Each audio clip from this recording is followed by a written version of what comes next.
There is fears, death, anxiety, guilt, despair, depression. You follow? Sorrow. All that's part of your life.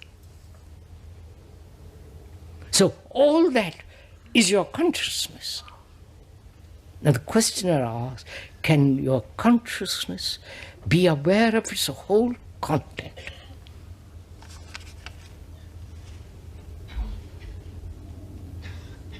That means, can you observe? Is there not you observe, is there an observation of the whole thing?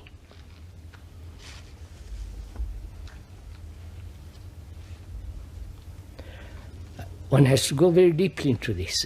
We haven't time, but I'll go briefly into it.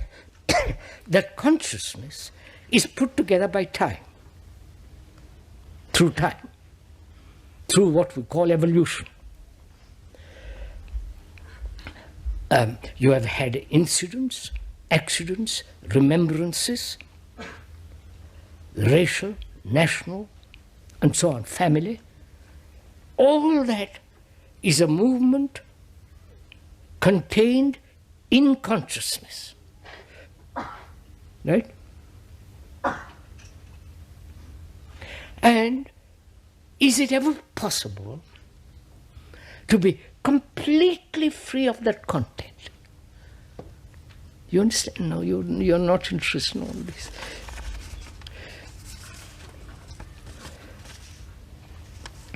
This is really very important, because otherwise we are always acting in the field of the known. The known being the unknown, also the ignorance. There's never freedom. That's a man living always in the past, as you do. You may project that past into the future as an idea, as a hope, and so on. But it's still the movement of the past, modified through the present. Right? So,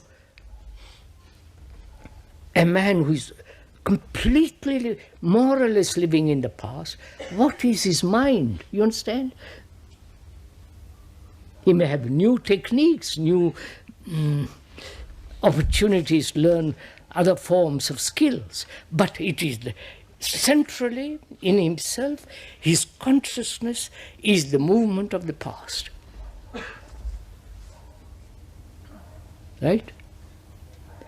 So, a man who is living in the past, or a woman, what happens to his brain, mind? It can never be free. So a man who inquires into this very seriously has to find out whether this whole consciousness with its content can be seen at once, which is to have total insight into this.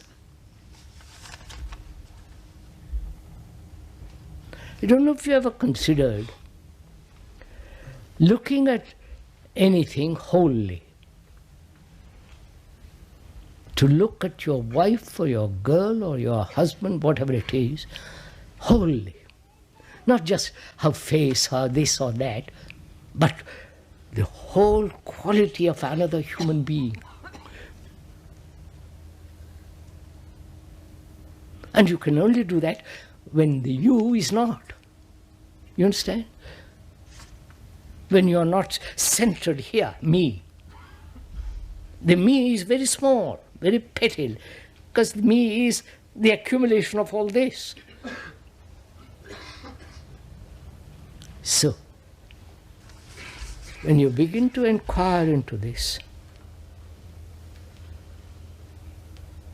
whether it's possible to see the whole content and movement of consciousness, which means the whole structure of the being.